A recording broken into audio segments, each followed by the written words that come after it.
Nous sommes à quelques jours du grand rendez-vous de l'aviculture béninoise. Il s'agit bien évidemment du Salon Expo avicole du Bénin qui se tiendra du 25 au 27 juin 2026 au Palais des Congrès de Cotonou. Pour ce numéro de votre émission, nous recevons un homme de terrain totalisant plus de 15 années d'expérience dans le secteur avicole. Monsieur Idossou Bayedinou est ingénieur des travaux en production animale, titulaire de master en valorisation et gestion durable des ressources animales. Il est également certifié en biosécurité avicole, en nutrition et en pathologie des volailles. Expert formateur national, il dirige plusieurs structures intervenant dans le domaine vétérinaire et de la production animale. Il assure actuellement la présidence de la sous-commission communication du Salon Expo avicole du Bénin. Monsieur Idossou Bayedinou est là sur ce plateau pour répondre à quelques questions sur le Salon Expo avicole du Bénin. Je vous invite donc à le suivre.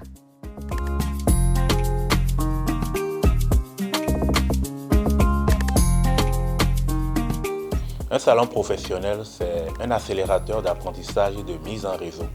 En 3 jours, il se produit ce que des années d'efforts séparés peinent à générer. Concrètement, pour un éleveur ou un entrepreneur avicole, le SAP 2026, c'est un asset direct aux meilleures pratiques techniques, biosécurité, nutrition, gestion de l'élevage, mais présenté par des praticiens qui les appliquent avec succès. Une mise en relation avec des fournisseurs, des partenaires, des clients potentiels, qu'il faudrait des mois à identifier et contacter autrement. Une exposition à des innovations sanitaires et techniques qui ne sont pas encore accessibles localement, mais des conférences thématiques ouvertes à tous, financement, politique publique, marché, qui donnent une vision stratégique du secteur. Le renforcement des capacités ne se fait pas uniquement dans les salles de formation. Il se fait aussi dans des espaces comme le salon, le SAP 2026, où la connaissance est vivante, pratique et immédiatement applicable.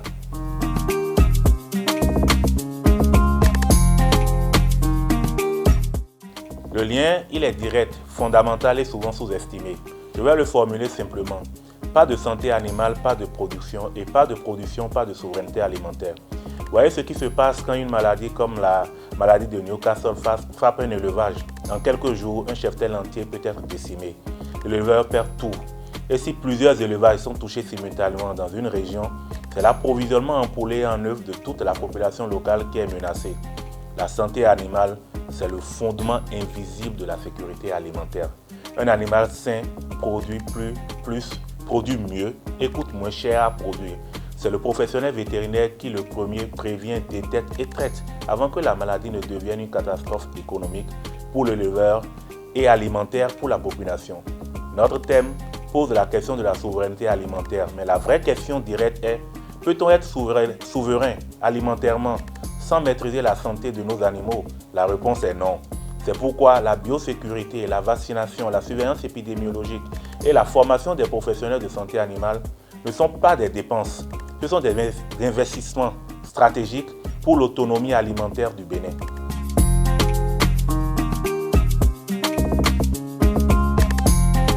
L'éleveur avicole travaille souvent seul. Il fait face à des défis, une maladie qui arrive, un aliment qui manque, un débouché qui se ferme, sans toujours avoir quelqu'un qui demande conseil ou à qui comparer son expérience. Des espaces comme le SAP 2026 brisent cet isolement. Ils créent ce qu'on pourrait appeler une intelligence collective de la filière.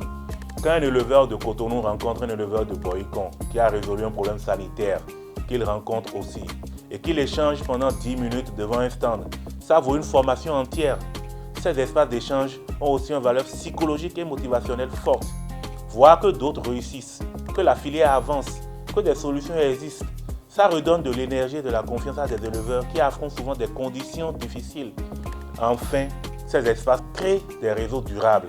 Les partenariats qui naissent dans un salon ne durent pas 3 jours, ils durent des années, ils durent toujours.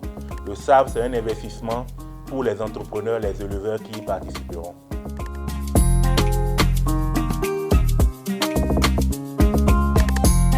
Le salon sera un véritable espace de découverte d'innovation, à la fois sanitaire et technique. Sur le plan sanitaire, les visiteurs pourront découvrir les derniers protocoles de vaccination adaptés aux conditions d'élevage béninois, des solutions de biosécurité pratiques et économiques adaptées aux petits et moyens éleveurs, pas seulement les grandes fermes industrielles, des outils de diagnostic rapide et de surveillance sanitaire que les professionnels de terrain peuvent utiliser sur le plan technique, des équipements modernes d'élevage, mangeoires et abreuvoirs automatiques, systèmes de ventilation, équipements d'abattage adaptés aux petites unités, des formulations d'aliments composés innovantes utilisant des matières premières locales pour réduire les coûts, des solutions numériques de suivi de troupeaux et de gestion de l'élevage adaptées au contexte béninois. Toutes ces innovations seront présentées par des entreprises qui les commercialisent, qui les développent. Les visiteurs pourront les voir, les toucher, poser des questions et repartir avec des solutions concrètes.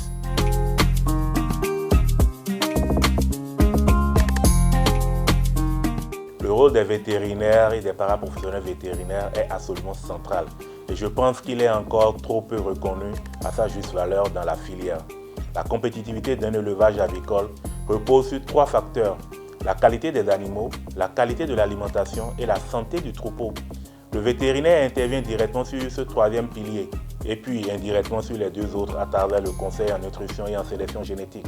Concrètement, un professionnel de santé animale compétent permet à un éleveur de réduire la mortalité dans son troupeau.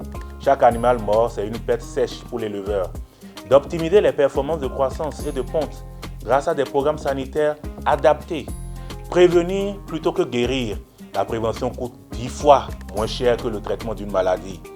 D'accéder au marché d'exportation qui exige des garanties sanitaires traçables.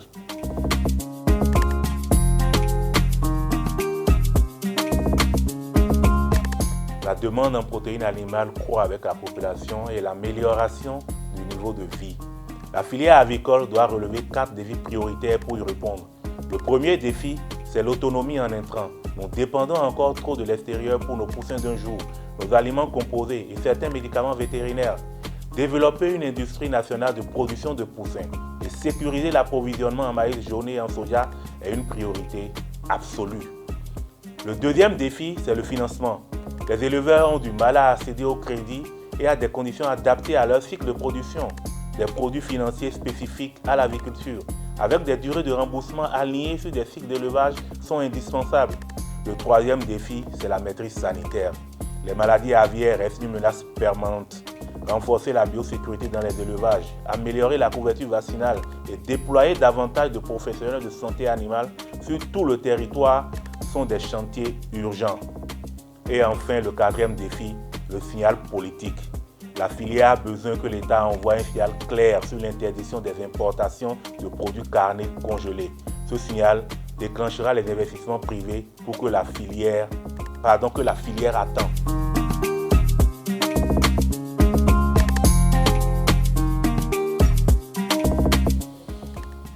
Cette question touche au cœur de ce que le SAP 2026 veut construire.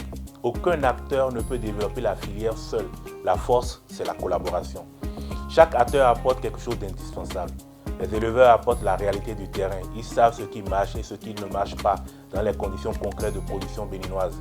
Les vétérinaires et paraprofessionnels vétérinaires apportent l'expertise sanitaire et le conseil technique qui permet de produire sainement et efficacement. Les chercheurs apportent l'innovation et l'adaptation des solutions scientifiques aux spécificités locales. Nouvelles races, nouvelles formulations alimentaires, nouvelles méthodes de biosécurité. Les fournisseurs d'intrants apportent les outils, poussins, aliments, vaccins, équipements, sans lesquels aucun élevage n'est possible. Les pouvoirs publics apportent le cadre, les politiques, les incitations, la protection du marché local, les infrastructures. Quand ces 5 acteurs travaillent en silo, chacun dans son coin, la filière stagne.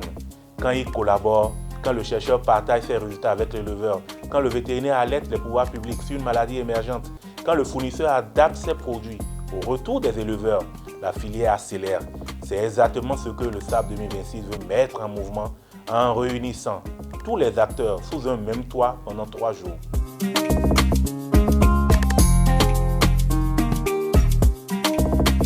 Les jeunes et les femmes sont pour moi les acteurs les plus stratégiques de l'avenir de notre filière. Et le SAP 2026 a été pensé pour eux. Pour les jeunes entrepreneurs, le salon offre une vision complète de la filière et de ses opportunités concrètes. Pas seulement l'élevage, mais aussi la nutrition animale, la santé animale, la transformation, le numérique appliqué à l'agriculture. Des rencontres avec des modèles inspirants, des éleveurs et entrepreneurs qui ont réussi et qui partagent leur parcours. L'accès à des informations sur les mécanismes de financement disponibles pour démarrer ou développer une activité avicole. Un réseau. Le capital relationnel qu'un jeune peut construire en 3 jours au SAB est inestimable. Pour les femmes entrepreneurs, le salon est un espace de visibilité et de valorisation. Les femmes jouent un rôle central dans l'agriculture béninoise, mais elles sont souvent invisibles dans les espaces professionnels. Le SAB leur offre une tribune et des opportunités de développement, formation, mise en réseau, accès aux fournisseurs et aux partenaires financiers. Mon message aux jeunes et aux femmes est simple. Venez.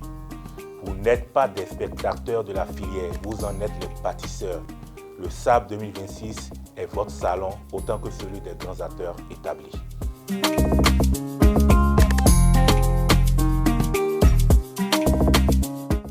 J'ai 3 messages distincts aux professionnels de la filière. Éleveurs, vétérinaires, fournisseurs, transformateurs, jeudi. Venez en nombre.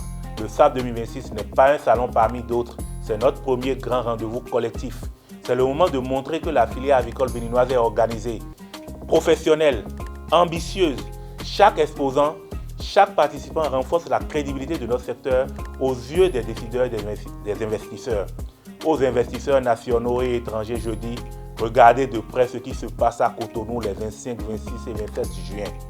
La filière avicole béninoise offre des opportunités réelles et sous-exploitées dans un marché en croissance. Les acteurs sont compétents, la demande est là et l'environnement institutionnel s'améliore. C'est le bon moment pour investir. Au grand public, je dis, venez découvrir la filière qui met du poulet, des œufs dans votre assiette. L'entrée est libre et gratuite. Venez avec vos enfants. Comprendre d'où vient votre alimentation et c'est le premier pas vers la souveraineté alimentaire. Et c'est sur ces mots de l'expert M. Idosso Bayedinou que nous mettons un terme à ce numéro de votre émission. Avec lui, il a été question des défis et des opportunités qu'offre ce salon. N'oubliez surtout pas, c'est du 25 au 27 juillet 2026 au Palais des Congrès de Cotonou. Venez massivement pour vivre cet événement. À très bientôt, portez-vous bien.